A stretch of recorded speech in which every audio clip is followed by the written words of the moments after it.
राधा राधा राधा राधा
भक्तन की, श्री वृंदावन धाम की, श्री सद्गुरुदेव भगवान की।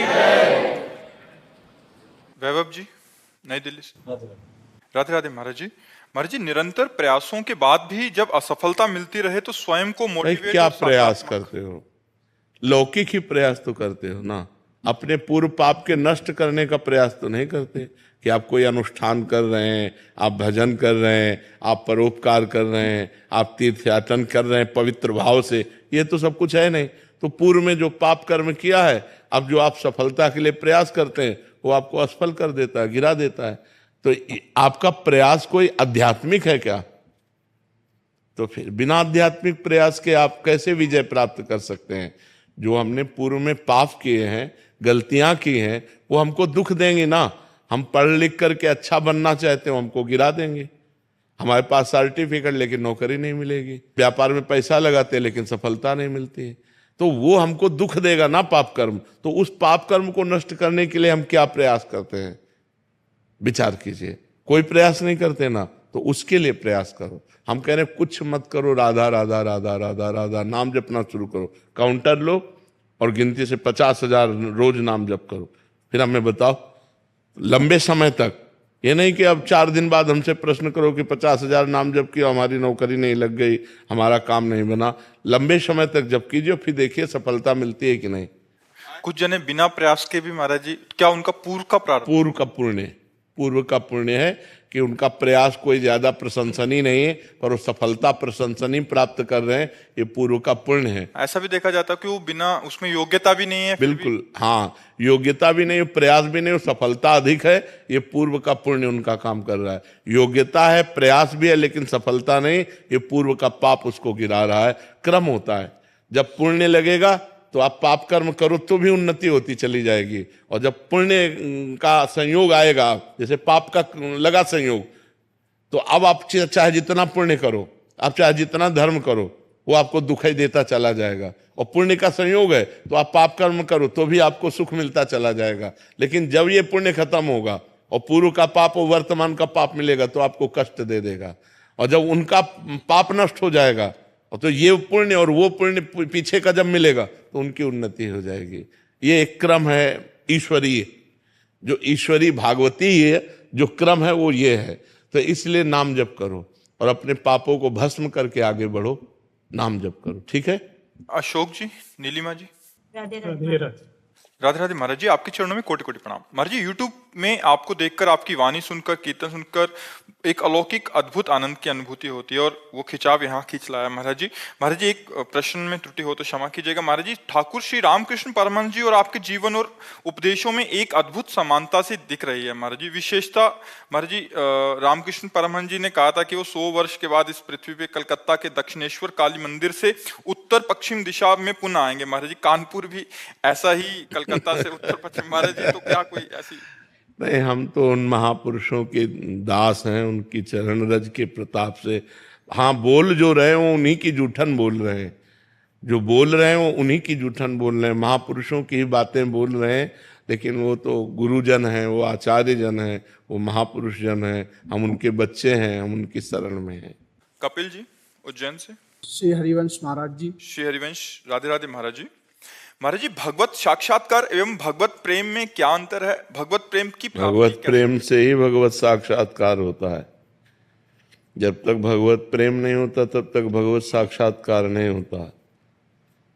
हरि व्यापक सर्वत्र समाना और प्रेम ते प्रगट होए में जान। भगवान प्रेम से ही प्रकाशित होते हैं। मिले न रघुपति बिन अनुरागा, किए कोट जप जोग विरागा। अनुरागा का मतलब प्रेम ही होता है, भगवान बिना प्रेम के नहीं मिलते हैं। नहीं, तो इसलिए प्रेम और भगवत साक्षात्कार एक ही बात है। जब प्रेम प्रकट हो जाता है तो भगवान नेत्रों में बस जाते हैं। दर्शन की क्या बात। पी मूर्ति नयनन बसे, तेहि रस रहाय समाय। ये लक्षण सुन प्रेम के, और न कछो सुहाय। और न कछो सुहाय, फिरे अपने रस मातो। कुटुम देह ते जाय, छूट सब ही विधि नातो। प्रिया प्रीतम के प्रेम रस में जब चित्त डूबता है तो हमारे नेत्रों में बस जाते हैं। जैसे गोपीजन महान प्रेमी है तो वो कह रहे, जित देखूं तित श्याममयी है। मैं जिधर देखती हूँ उधर श्याम सुंदर दिखाई दे रहे हैं। श्याम सुंदर के सिवा कोई और है ही नहीं। तो प्रेम का स्वरूप यही होता है कि वो भगवान का साक्षात्कार करा देता है, और बिना प्रेम के भगवान का साक्षात्कार नहीं होता। जान लेव सो जान निहारा, राम ही केवल प्रेम प्यारा। अगर प्रेम है तो भगवान की दर्शन भक्ति सब सार्थक हो गया। प्रेम नहीं तो दर्शन भी तो कर रहा है दुर्योधन। दुर्योधन भगवान का दर्शन कर रहा है, क्या उसको प्राप्त हो रहा है? क्यों? क्योंकि प्रेम नहीं। और विदुरानी जी दर्शन किए नहीं, लेकिन प्रेम से परिपूर्ण है तो दशा बदल गई। केले के छिलके पवा रहे हैं और भगवान पा रहे हैं। प्रेम, ये 2.5 आखर प्रेम के पढ़े सुपंडित होए, है नहीं? पोथी पढ़ी पढ़ी जग मुआ, पंडित भया न कोय। 2.5 आखर प्रेम के पढ़े। तो ये है। अदिति जी, बिहार से। श्री हरिवंश। श्री हरिवंश, महाराज जी, क्या संत दर्शन से भाग्य बदल सकता है? नाम जप से भाग्य बदलता है। संत दर्शन से भगवान की तरफ आकर्षण होता है। संत दर्शन से पाप नष्ट होते हैं। संत दरस जिम पातक टरे। लेकिन भाग्य का परिवर्तन नहीं होता। भाग्य का परिवर्तन भजन करने से होगा। अगर भजन नहीं करोगे तो फिर भाग्य परिवर्तन नहीं होने वाला। संत दर्शन भगवत आकर्षण पैदा करता है। संत दर्शन भगवान की तरफ तुम्हारे मन को, तुम्हारे जीवन को, तुम्हारे चरित्र को वो घसीटता है। लेकिन वो घसीटना तभी सार्थक होगा जब भजन करोगे। साधन को हरि भजन है, कै सत्संग सहाय। सत्संग सहायता करता है, लेकिन मुख्य कार्य है भजन करना। यदि भगवान का निरंतर सुमिरन नहीं हो रहा, भजन नहीं हो रहा, तो काम बनने वाला नहीं है। संत के, महापुरुषों के संग में भी रहने वाले गिरे हुए आचरण वाले देखे गए। रुपया पैसा के लिए जहर दे देना, संपत्ति के लिए गला काट देना, ये बड़े बड़े सिद्धों के पास रहते हुए देखे गए। अगर भजन नहीं है तो बात नहीं बनेगी। संत संग का फल है साधन में प्रीति होना। भगवत प्राप्ति के जो साधन है, नाम जप, भगवान की कथा, भगवान की सेवा, भगवत भाव से समाज की सेवा, बड़े पवित्र आचरण, तो ये है संत संग का। अगर भजन नहीं है तो फिर हम नहीं मानते, फिर संत संग ही नहीं हुआ। अगर भजन नहीं है तो संत संग ही नहीं हुआ। संत संग का फल है कि हम भगवान के मार्ग में अग्रसर होने लगे, क्योंकि संतों का प्रभाव आप सरिस चाहे सबकी ना, वो अपने समान सबको बनाना चाहते हैं। तो उनका संग जब हम करेंगे तो भजन में प्रीति हो जाएगी, भजन चलने लगेगा, गंदे आचरणों से वैराग्य हो जाएगा। अगर ऐसा ना हो तो संत संग ही नहीं होगा। एस कृष्णा। राधे राधे। राधे राधे महाराज जी। महाराज जी, जन्म और मृत्यु पूर्व निर्धारित होता है। मृत्यु का समय, स्थान और कारण भी पहले से निश्चित है, लेकिन अगर प्रभु की कृपा से धामवास मिल जाए तो या भाग्य गया हो, पलट जाएगा, फिर लिखित मिट जाएगा, फिर लिखित मिट जाएगा। अगर धाम निष्ठा ले ले तो फिर विपत्तियां आवे, चाहे अंग अंग काट दिया जाए, हम धाम न छोड़े, ऐसी निष्ठा ले ले। खंड खंड हो जाए तन, अंग अंग सत टूक, वृंदावन ने छाड़ियो, छाड़ी वो है बड़ी चूक। अगर हम ऐसी धाम निष्ठा ले लेते हैं तो हमारा भाग्य परिवर्तन धाम की कृपा से हो जाएगा। धाम सच्चिदानंदमय है, नहीं हमारे भाग्य में नहीं लिखा कि वृंदावन धाम में मृत्यु होगी, चाहे जिस ज्योतिषाचार्य से दिखवा लो। लेकिन भजन और निष्ठा के प्रभाव से जीव का इसी जन्म में कल्याण हो जाता है, परम पद मिल जाता है, भगवत कृपा से उसका भाग्य परिवर्तन हो जाता है। ये सब अलौकिक कार्य उसके हो जाते हैं जो निष्ठावान होता है। धामनिष्ठ, नामनिष्ठ, गुरुनिष्ठ, इष्टनिष्ठ, निष्ठावान में ही चमत्कार प्रकट होता है कि भाग्य परिवर्तन हो जाता है। इसलिए निष्ठावान बने। और ये सत्य है कि धाम निष्ठा, पुरी निष्ठा, ये जीव के भाग्य का परिवर्तन। जैसे काशीपुरी है, अब आप आजीवन के लिए वास ले लें तो वहां मच्छर को भी मोक्ष प्राप्त होता है, मनुष्य की क्या बात। भगवान विश्वेश्वर विश्वनाथ जी वहां कीड़ा मकोड़ा को भी मोक्ष पदवी प्रदान करते हैं। और ये वृंदावन धाम है, यहाँ तो भगवान शिव भी चरण रज लेने की लालसा करते हैं। तो अगर यहाँ की निष्ठा ले ले, भाग्य परिवर्तन हो जाए तो कोई आश्चर्य की बात नहीं। जे रेणु पर मरिबो मंगल आए, अगर यहाँ शरीर छूटता है तो निश्चित भगवत प्राप्ति होती है। ये भगवान का धाम है। श्रीकांत जी, जर्मनी से। राधे राधे। राधे राधे महाराज जी। महाराज जी, आप कह रहे हैं कि महाभारत में पांडु राजा और उनकी धर्मपत्नी ज्ञान देते हुए कहते हैं कि जब मनुष्य को सत्य का बोध होता है, मृत्यु लोक त्यागने पर उसे 3 ऋण चुकाने पड़ते हैं, देव ऋण, ऋषि ऋण और पितृ ऋण। महाराज जी, इसमें देव ऋण जो दान धर्म से चुकाया जाता है, इसमें दान धर्म का मतलब कौन सा है महाराज जी? देव ऋण को दान के द्वारा। देखो, जब हम भगवान का भजन करते हैं, एकादश स्कंद में भागवत में लिखा है, जो भगवान श्री कृष्ण का भजन करता है वो तीनों ऋणों से मुक्त हो जाता है। अगर भजन ना करे तो ये दान पुण्य जीव को सदगति नहीं प्रदान कर सकते, उच्च लोकों की प्राप्ति करा सकते हैं।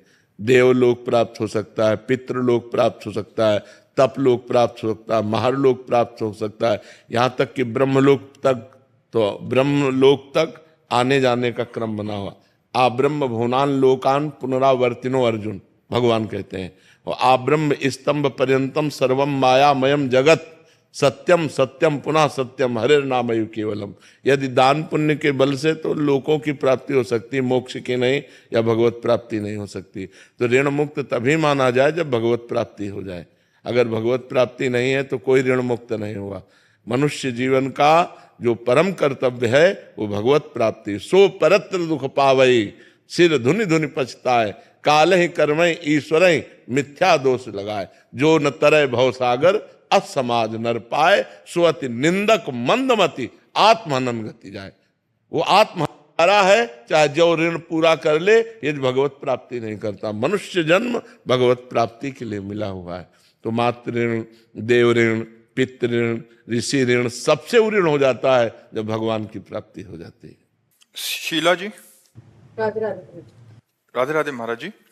महाराज जी, आप कह रहे हैं कि सांसारिक सुखों को अक्सर आध्यात्मिक उन्नति के मार्ग में बाधा के रूप में क्यों जाना जाता है? है कौन सा सुख? आप हमें व्याख्या करके बताओ कि इसमें सुख है। अच्छे से अच्छा पदार्थ पालो, 6 घंटे में मल बन जाएगा। पा के तुरंत बमन कर दो तो देखने लायक नहीं रहेगा। क्या सुख है? इतनी बड़ी रसेंद्री है या बस इतने के लिए सारे पाप हो रहे हैं। और आओ बढ़ के सुख में, 2 ही सुख संसार में सबसे ज्यादा महान है, खाने को अच्छा मिले और भोगने को मिले। रसेंद्री और जनेन्द्री, शिष्णोदर परायण, शिष्ण जनेन्द्री और उदर परायण रसेंद्री, ये दो ही सुख हैं। जितना रुपया पैसा जो भी किया जाता है वही दो ही सुख के लिए किया जाता है, अच्छा खाने को मिले, अच्छा भोगने को मिले। तो पहले आकर तो व्याख्या कर दिया कि अगर आप उसको खा के तुरंत वमन कर दें तो देखने लायक न रहे, और अगर 6 घंटे रुक गया तो मल, दुर्गंध युक्त मल बन जाएगा। तो वो सुख है क्या जो 6 घंटे में अनित्य है, नाशवान है? वो सुख कैसे हो सकता है? वो तो केवल हमारी वासना है। दूसरा काम भोग, जो शिष्णोदर परायण जन है, काम भोग जनेन्द्री का। तो जनेन्द्री का सुख कहाँ निर्धारित किया गया है? मलमूत्र के द्वारों में। क्या उन मलमूत्र के द्वारों में सुख भोग कर हम कभी तृप्त या शांत हो सकते हैं? आप लोग तो सब गृहस्थ धर्म में हैं। क्या आपको तृप्ति मिली कि अब कछ नाथ न चाहिए मोरे, दीन दयाल अनुग्रह तोरे? जो इन इंद्रियों के भोगों के परायण हो गया वो महापाप कर बैठता है। इंद्रिय सुख ये जादू का तमाशा है। खाओ जैसे जादू की वस्तुएं, तृप्ति नहीं होगी। ऐसे ये माया की वस्तुएं हैं। मां माने नहीं, या माने जो नहीं है पर भास रही है, उसका नाम माया है। तो ये जो इंद्रियों के भोग हैं ये हमारे समय को नष्ट करते हैं, हमारे चिंतन को नष्ट करते हैं, और हमारा जो चिंतन भगवान का होना चाहिए वो भोगों का होता है। जो हमें इस बार चिंतन करके भगवत प्राप्ति करनी थी वो हम भोगों का चिंतन करके भगवत प्राप्ति रहित दुर्गति को चले जाते हैं, इसलिए भोग मना किए गए। धर्मयुक्त भोगों को भगवान ने अपना स्वरूप बताया है, धर्मयुक्त काम को भगवान ने अपना स्वरूप बताया। जैसे आप पति पत्नी हैं और आप धर्म के अनुसार भोग भोगते हैं तो आपको भगवत प्राप्ति हो जाएगी। लेकिन पत्नी दूसरे किसी पुरुष से और पति किसी दूसरी स्त्री से, ये नरक की प्राप्ति का हेतु होगा। धर्म विरुद्ध भोग नरक की प्राप्ति का हेतु है, धर्म युक्त भोग भगवान की प्राप्ति। भोगों को मना नहीं किया गया, भोगों को मना नहीं किया गया। भोगों को धर्मयुक्त भोगो, धर्म की सीमा के अंतर्गत भोगो। अगर जैसे विरक्त 2 मार्ग हैं, प्रवृत्ति मार्ग और निवृत्ति मार्ग। अब प्रवृत्ति मार्ग के लिए भी भोग है, वो अपने शरीर पोषण के लिए भोजन करे, अपने योग साधना के लिए अपनी जो अनुकूलता है उनको धारण करे, लेकिन वो अन्य गृहस्थ धर्मों को न भोगे। गृहस्थ धर्म में वो अन्य धर्म विरुद्ध भोग न भोगे, वो धर्मयुक्त भोग भोगे, तो दोनों को भगवत प्राप्ति हो जाएगी, चाहे वो गृहस्थ हो चाहे विरक्त हो। लेकिन मनमानी आचरण करने वाला, अधर्म आचरण करने वाला, पाप आचरण करने वाला, वो तो नरक जाएगा, उसकी तो दुर्गति होगी। यहाँ भी डिप्रेशन, अशांति, दुख, चिंता, शोक, भय, और मरने के बाद नरक की प्राप्ति होगी। इसलिए भोगों को मना किया गया है कि अधर्म युक्त भोग भोगने से हमारा मन मलिन होता है, गंदा चिंतन बना रहता है, व्यर्थ चिंतन बना रहता है, ओवर थिंकिंग रहती है, जिसके कारण हमारा भगवत चिंतन छूटता है और हमारी भगवत प्राप्ति का जो योग महान सिद्ध ये शरीर मिला है वो व्यर्थ में नष्ट हो जाता है। विजय शुक्ला जी, उत्तराखंड से। राधे राधे राधे महाराज जी। महाराज जी, मैं पेशे से वकील हूँ। श्री जी की कृपा से गरीब एवं असहाय लोगों की मदद निःशुल्क करता हूँ, परंतु कुछ लोग मेरे पास आते हैं और कहते हैं मैं गरीब हूँ और मैं बिना कुछ सोचे समझे उनकी मदद निःशुल्क कर देता हूँ। लेकिन बाद में पता चलता है कि श्री जी ने उन्हें पैसे देने लायक बनाया, परंतु झूठ बोलकर मेरे निःशुल्क काम को करा लेते हैं, जिससे मेरे मन में उनके प्रति दोष भाव आ जाता है। महाराज जी, अन्य जो आना भी चाहिए, क्योंकि वो अपराध करते हैं, गलती जब उनको देने की योग्यता है। तो ऐसा आपका प्रचार प्रसार है क्या कि गरीब का निःशुल्क कर देते हैं? मैंने गुरुजी अपने जैसे कार्ड वगैरह है तो उसको नहीं, लिखना नहीं चाहिए, ये गलती है आपकी। लिखना नहीं चाहिए, परिस्थिति देखनी चाहिए, लिखना नहीं चाहिए। आपको प्रकाशित नहीं करना चाहिए कि मैं गरीब को निःशुल्क वकालत देता हूँ, ऐसा नहीं करना चाहिए, क्योंकि धन की भी आवश्यकता है परिवार पोषण के लिए, संसार की जो आवश्यकताओं की पूर्ति के लिए अर्थ की आवश्यकता है, तो ये लिखना उचित नहीं। इस लिखने से क्या है, जैसा आप बोले ना, जो अनाधिकारी लोग हैं वो छल कपट करके आपका दुरुपयोग करेंगे, आपकी इस करुणा का, आपकी कृपा का दुरुपयोग करेंगे। इसलिए कार्ड से ये तो हटवा दीजिए।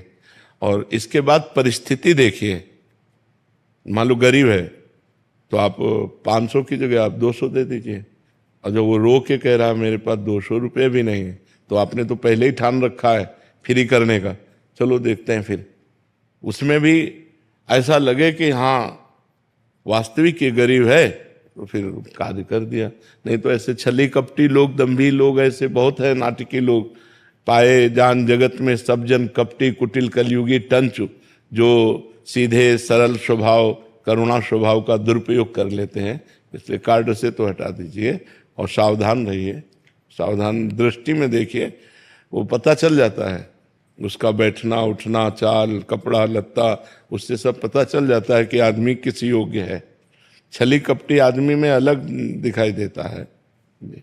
अंकित तिवारी जी। महाराज जी, मैंने नाम जप की महिमा समझी, किंतु मेरा और मेरी पत्नी की श्रद्धा भैरव बाबा में है, इसलिए हम उन्हीं का जाप करते हैं। उन्हीं की एक छोटी मूर्ति घर में रखी है, किंतु कुछ लोग कहते हैं कि भैरव जी उग्र स्वरूप में है और सब कोई उनकी पूजा नहीं कर सकता। महाराज जी, अभी मैं शंका में हूँ महाराज जी।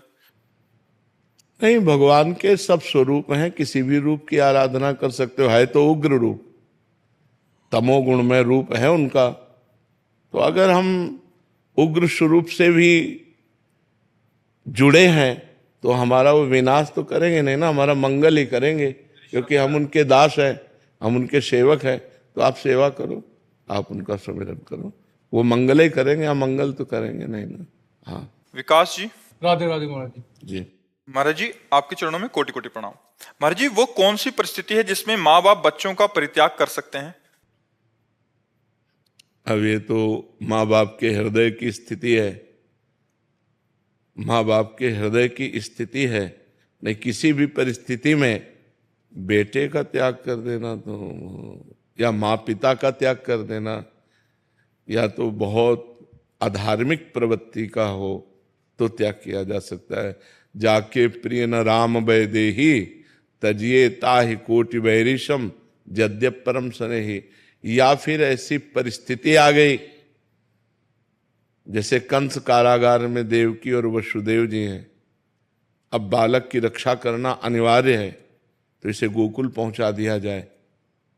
तो फिर वो नवजात शिशु भगवान सच्चिदानंद इतने सुंदर, जो प्राण निकल रहे थे कि कैसे इनको दूर करूं, पर उनको पहुंचाना पड़ा गोकुल। और भगवान से बहुत समय तक के लिए दूरी बनी रही। 11 वर्ष तक भगवान लीला करके जब मथुरा गए तब देवकी वसुदेव जी से मिले जा करके। तो ऐसी परिस्थितियां कि हमें बच्चे की जान बचानी है तो फिर बच्चे को दूर कर दिया गया, या फिर बच्चा बड़ा होकर के बहुत अधार्मिक प्रवृत्ति का है तो माता पिता उसका त्याग कर सकते हैं। अन्यथा मुझे ऐसा कोई मार्ग नहीं दिखाई देता जिससे पुत्र का त्याग किया जा सके या पुत्र अपने माता पिता का त्याग कर सके।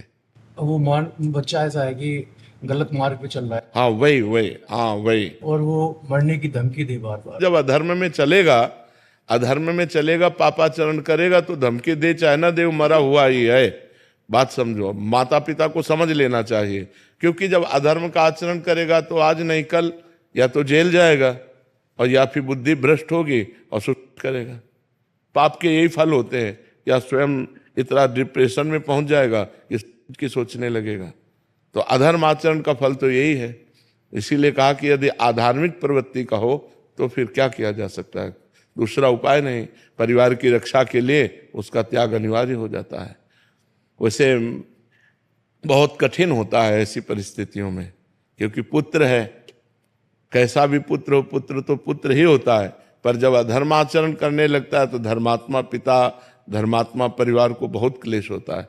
इसीलिए बच्चापन से बच्चों को संभालना चाहिए, छोटे बच्चों को धर्म का उपदेश करना चाहिए, नाम जप करवाना चाहिए, पूजा पाठ में बैठाना चाहिए। माता पिता जबरदस्ती उनसे कह के रोज चरण छुआने चाहिए, जिससे उनके संस्कार बने। अब वो जब बड़े हो जाते हैं तो व्यसन करने लगते हैं, व्यभिचार करने लगते हैं, तो उनकी बुद्धि भ्रष्ट हो जाती है।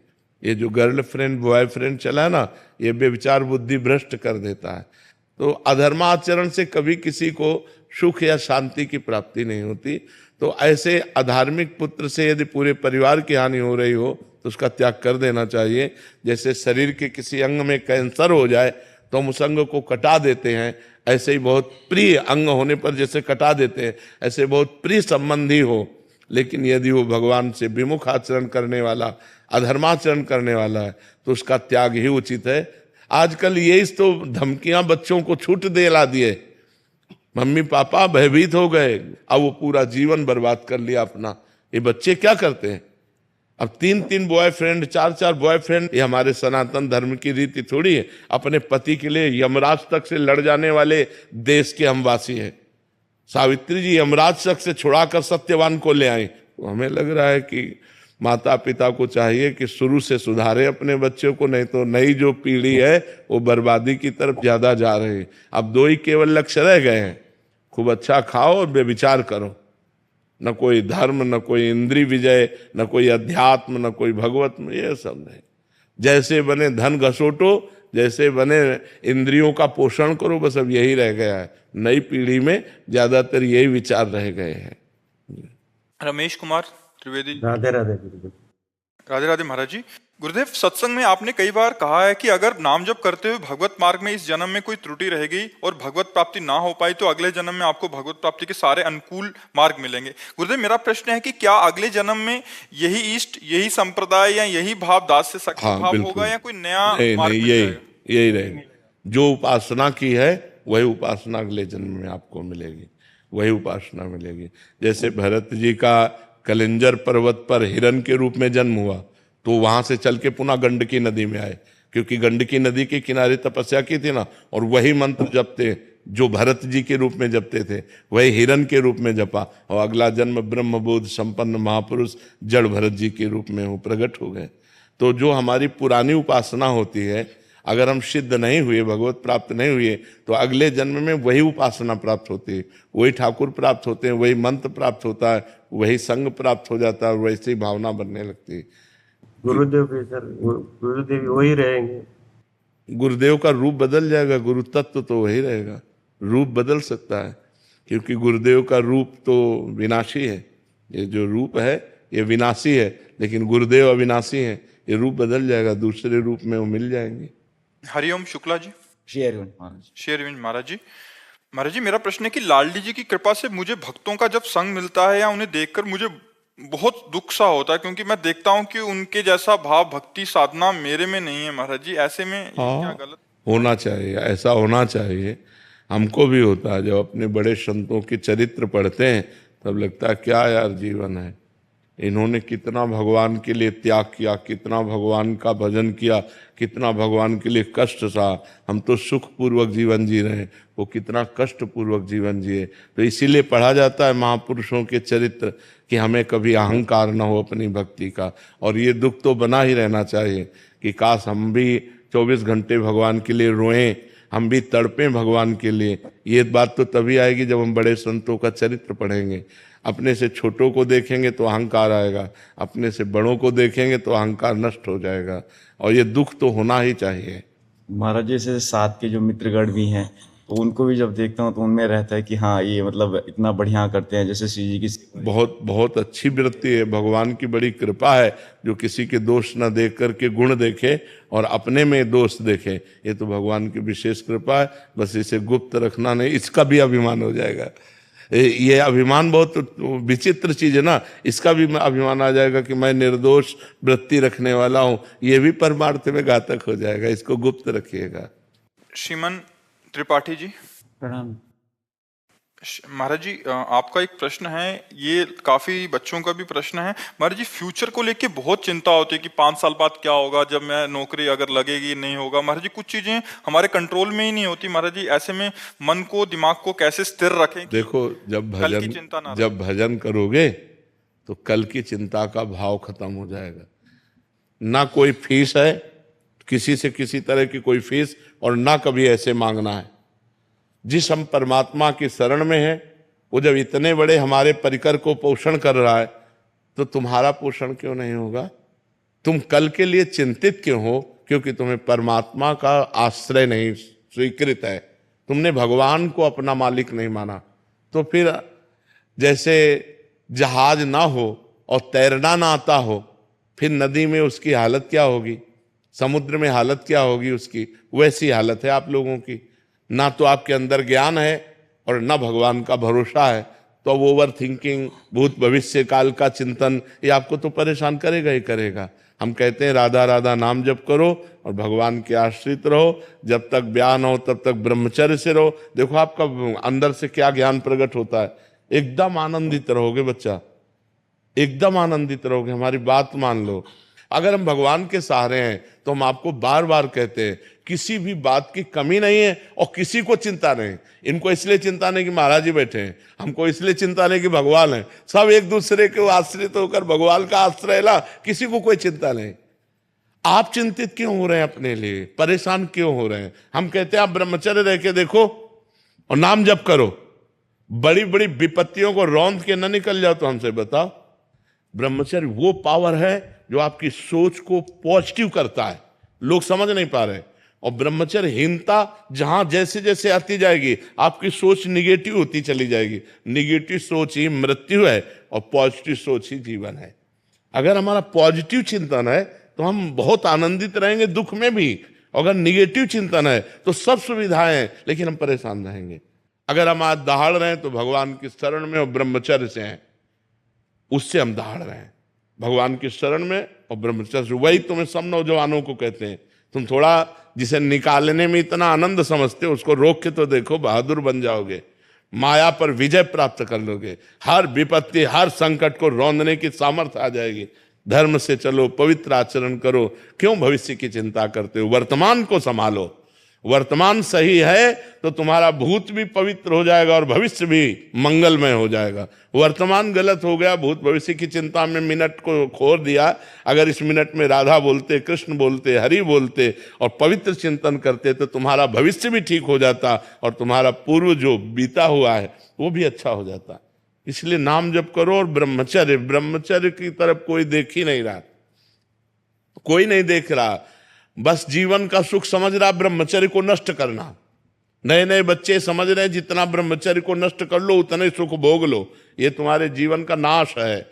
ब्रह्मचारी रहो, जब परिपक्व ब्रह्मचर्य हो जाए 20-22 के बाद, जब ब्याह हो, फिर गृहस्थी में संयोग करो, कुछ नहीं बिगड़ सकता। ब्रह्मचर्य नष्ट कर 12-12 वर्ष के बच्चे जैसे ब्रह्मचर्य नष्ट कर रहे हैं, अब ये 22-24 तक पहुंचते पहुंचते ये सब फ्यूज हो जाएंगे, इनके अंदर सामर्थ्य ही नहीं रहेगी कि वो गृहस्थी के लायक रहें। हमारी बात को लिख ले, कागज में लिख ले, चाहे दिमाग में लिख ले।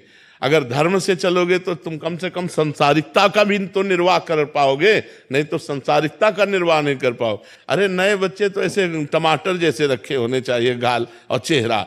ब्रह्मचर्य का मतलब क्या होता? अब ब्रह्मचर्य नहीं तो बूझे बूझे से रखे हैं, अब वही नूडल खाएं, वो हाँ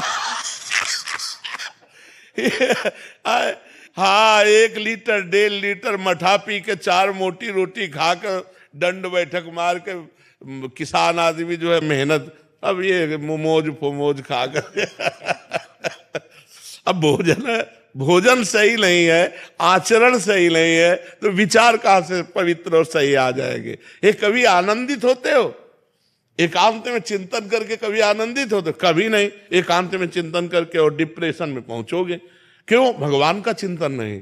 जब हम एकांत में होते, अपने प्रभु से होते, तो हृदय में आनंद की उफान आती है, आनंद की उफान। अब जब आप एकांत होते हैं तो आप गहरी चिंतन करते हैं भूत भविष्य का, गहरा चिंतन करते हैं धन का, गहरा चिंतन करते हैं क्या होगा, तो आप परेशान हो जाते हैं। अगर वर्तमान में भगवान का चिंतन, तो जैसे पूरी सृष्टि भगवान चला रहे हैं ऐसे आपको चलाएंगे। आप देखो तो भगवान के भरोसे तो होके देखो, कितना आनंद है, कितना मंगल है। खूब नाम जप करो, चरित्र पवित्र रखो, फिर आनंद हो जाएगा। अभिषेक यादव जी। राधे राधे जी। राधे राधे महाराज जी।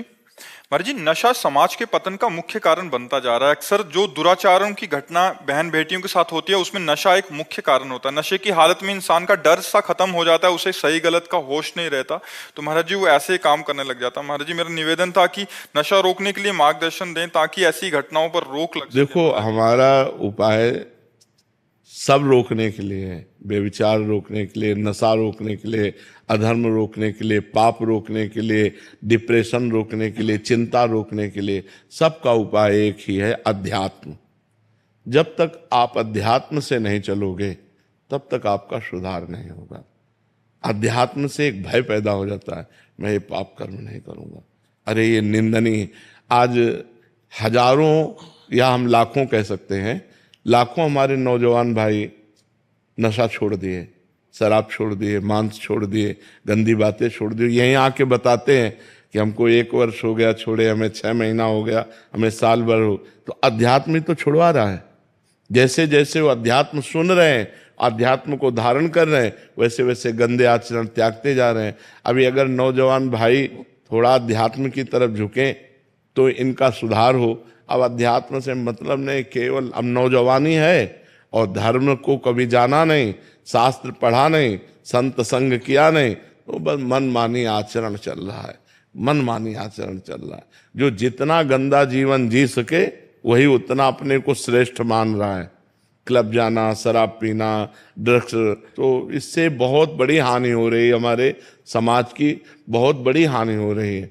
अब एक गृहस्थी में जो नया लड़का ब्याह करना चाहता है वो बहुत डर गया है। पति पत्नी में विश्वास चला गया। जहां एक प्राण दो देह माने जाते थे, पति पत्नी का मतलब एक प्राण दो देह, देखने में दो हैं लेकिन दोनों एक हैं, वहां अब ये दशा है। बड़ा समय विचित्र आ गया, बड़ा समय विचित्र आ गया है। मतलब अब किस पर विश्वास करें, विश्वास किस पर करें? कम से कम ये होता था कि सुहाग भर लिया तो अपने सुहाग की रक्षा करेगी, वही अपने सुहाग को। तो बड़ा विचित्र है, बड़ा विचित्र समय आ गया है। अध्यात्म के बिना आपके प्रश्न का समाधान नहीं है। जब तक लोग अध्यात्म से नहीं जुड़ेंगे, संतों से नहीं जुड़ेंगे, तब तक ये नशा और गंदी आदतें नहीं छूटेंगी। जब उनको भगवान का थोड़ा ज्ञान हो, धर्म का ज्ञान हो, तो इंद्रियां पवित्र हो, तो गंदे आचरणों से बचें। तो बिना अध्यात्म के सुधार होना बड़ा कठिन है। ये बहुत गंदा माहौल चल गया। अब इसके सुधार के लिए हमें कोई उपाय नहीं दिखाई देता। एक उपाय है अध्यात्म, उसमें कोई जुड़ना नहीं चाहता। जब तक भगवान से नहीं जुड़ेगा, बुद्धि नहीं पवित्र होगी, तब तक ये धर्म का आचरण कैसे होगा? तो ऐसे व्यभिचार प्रवृत्ति बढ़ गई। बड़ी समस्या है ये, बड़ी समस्या है ये। कि मतलब बच्ची सही है तो बच्चा व्यभिचारी है, बच्चा सही है तो पत्नी व्यभिचारी, बड़ी समस्या आ रही है। अब इसमें जब तक दोनों सही ना हो तब तक आजीवन निर्वाह होना बड़ा कठिन है। और ये गृहस्थी के लिए अनिवार्य है। पति पत्नी में प्रेम होना गृहस्थी के लिए अनिवार्य है, क्योंकि वो तभी चल पाएंगे। और ये बड़ी समस्या हो गई कि वो उनसे प्यार करते हो, उनसे प्यार, तो हमें लगता है कि फिर ब्याह नहीं करना चाहिए। अगर तुमको जिससे प्रेम है उसी से रहो, कम से कम हत्या तो मत करो किसी की। अब आप अपने माता पिता को सुख देने के लिए ब्याह करते हैं और इसके बाद पति या पत्नी की हत्या कर देते हैं तो जेल जाते हैं, पूरा जीवन बर्बाद हो जाता है। बड़ा समस्या है। और नए बच्चे बिना बॉयफ्रेंड गर्लफ्रेंड के अब जीना नहीं चाहते। वो बोलते हैं कि अगर हमारे गर्लफ्रेंड नहीं है तो हमें हमारे मित्र लोग नीचा दिखाते हैं। वो बोले हमारे बॉयफ्रेंड नहीं तो हमारे मित्र लोग ऐसा। ये बड़ा गलत आचरण चल गया है हमारे देश में। ये बड़ी जो नई पीढ़ी के साथ व्यसन और व्यभिचार जुड़ गया। अब बताओ, ये पढ़ाई लिखाई का समय है, उन्नति का समय है कि ये गंदी बातों का समय है? और वो गंदे नशा करते हैं, गंदी आदतें, गंदे व्यभिचार, और फिर दिमाग खराब करके गंदा आचरण ऐसा कर बैठते हैं, आजीवन जेल या तो मर गए। यही आचरण हो रहे हैं। भावेश पांडे जी। राधे राधे। राधे राधे महाराज जी। महाराज जी, आज का युवा आधुनिकता की दौड़ में अपनी सामाजिक और पारिवारिक जिम्मेदारियों से विमुख होता जा रहा है। वो ना तो समाज, ये हमारी चिंता का विषय, किसी का भी हो तो प्रश्न हो, ये हमारी भी चिंता का विषय। देखो, हम पहले नहीं बिना प्रश्न किए, ये हमारी चिंता का विषय है कि अब वो जंजीर खींच रहा है, वो चोरी कर रहा है। 2 लड़के आए, ऐसे गला दबाया और सब छीन छान के, क्योंकि उनको शराब चाहिए, उनको ड्रग्स चाहिए, उनको नशा चाहिए, उनको व्यभिचार चाहिए। तो अब इसके लिए अर्थ चाहिए। अर्थ के लिए चाहे हिंसा करनी पड़े, चाहे अपनी माँ की हिंसा करनी पड़े, चाहे अपने पिता की हिंसा करनी पड़े, चाहे अपने भाई की हिंसा करनी पड़े। कितने ऐसे केसेस, भाई भाई की हत्या कर रहा है, बेटा माँ की हत्या कर रहा है, पत्नी पति की हत्या, यहाँ तक उतर गए।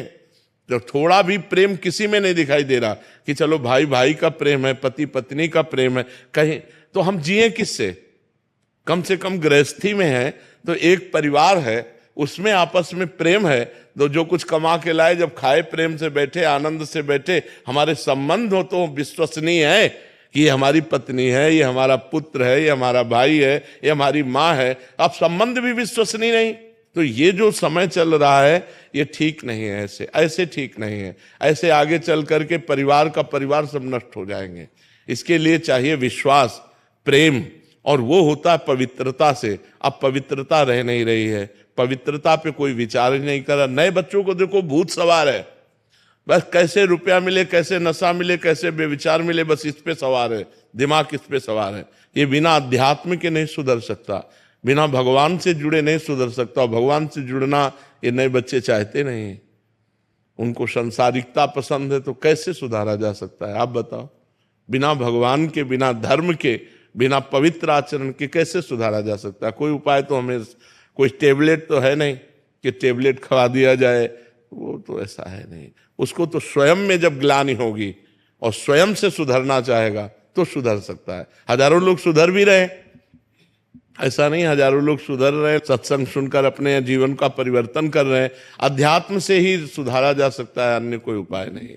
नशा, व्यभिचार, ये दो बहुत बढ़ रहे हैं, बहुत बढ़ रहे हैं।